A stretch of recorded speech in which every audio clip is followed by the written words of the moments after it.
தஜ்ஜாலை பற்றி நாம் முழுமையாக அறிந்து கொள்ளலாம். மறுமை நாளின் மிகப்பெரிய 10 அடையாளங்களில் தஜ்ஜால் என்பவனின் வருகை ரொம்ப முக்கியமான ஒன்றாக இருக்கு. தஜ்ஜாலின் அங்க அடையாளங்களை பற்றி நம் இறைத்தூதர் ஸல்லல்லாஹு அலைஹி வஸல்லம் அவர்கள் நமக்கு தெளிவாக கூறியுள்ளார்கள். தஜ்ஜாலின் வலக்கண் சுருங்கிய திராட்சை போன்று ஊனமுற்றிருக்கும். எழுத தெரிந்த எழுத தெரியாத எல்லா முக்மின்களுமே படிக்கும் விதமாக அவனுடைய கண்களுக்கிடையே காஃபிர் என்று எழுதப்பட்டிருக்கும். ஒரு கண் ஊனமுற்றிருந்தாலும் ஊனமடையாத மற்றொரு கண் பச்சை நிற கண்ணாடி கற்கள் போன்று அமைந்திருக்கும். அவன் முகம் கோரமாக அமைந்திருக்கும். மேலும் அவன் சிவந்த நிறமுடையவனாக இருப்பான். திடகத்திடமான உடலமைப்புடன் இருப்பான். தஜ்ஜால் இனிமேல் தான் பிறப்பானா இல்ல பிறந்து விட்டானா? இதற்கான பதிலையும் நம் நபிகள் நாயகம் ஸல்லல்லாஹு அலைஹி வஸல்லம் அவர்கள் நமக்கு விளக்கியுள்ளார்கள். அறிந்து கொள்க, நிச்சயமாக அவன் ஷாம் நாட்டின் கடல் பகுதியில் இருக்கிறான், அல்லது யமன் நாட்டின் கடல் பகுதியில் இருக்கிறான், இல்லை அவன் கிழக்கு திசையில் இருக்கிறான் என மும்முறை கூறியுள்ளார்கள். அடுத்தது தஜ்ஜாலின் அற்புதங்கள்.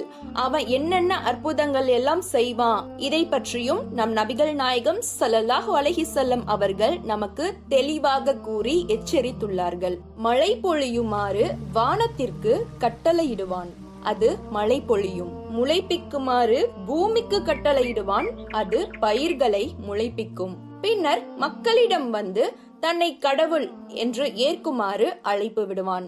அவனை ஏற்க மக்கள் மறுப்பார்கள். அவர்களை விட்டு அவன் விலகி விடுவான். காலையில் அம்மக்கள் தங்கள் அனைத்து செல்வங்களையும் இழந்து விடுவார்கள்.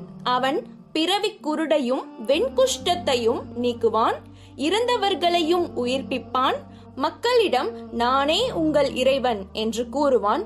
யாரேனும் நீதான் என் இறைவன் என்று கூறினால் அவன் சோதனையில் தோற்றுவிட்டான். அல்லாஹ் தான் என் இறைவன் என்று யார் கூறி அதிலேயே மரணித்து விடுகிறாரோ அவர் தஜ்ஜாலின் சோதனையிலிருந்து விடுபட்டு விட்டார். மேலும் தஜ்ஜாலிடம் தண்ணீரும் நெருப்பும் இருக்கும். மக்கள் எதை தண்ணீர் என்று காண்கின்றார்களோ அது சுட்டெரிக்கும் நெருப்பாகும். மக்கள் எதனை நெருப்பு என்று காண்கின்றார்களோ அது சுவைமிக்க குளிர்ந்த நீராகும். உங்களில் யாரேனும் இந்த நிலையை அடைந்தால் நெருப்பு என்று காண்பதில் விழட்டும் என்றும் கூறியுள்ளார்கள். தஜ்ஜால் இந்த பூமியில் அனைத்து இடங்களிலும் நுழைந்து விடுவான், ஆனால் சில இடங்களை தவிர. அவன் 40 நாட்கள் பூமி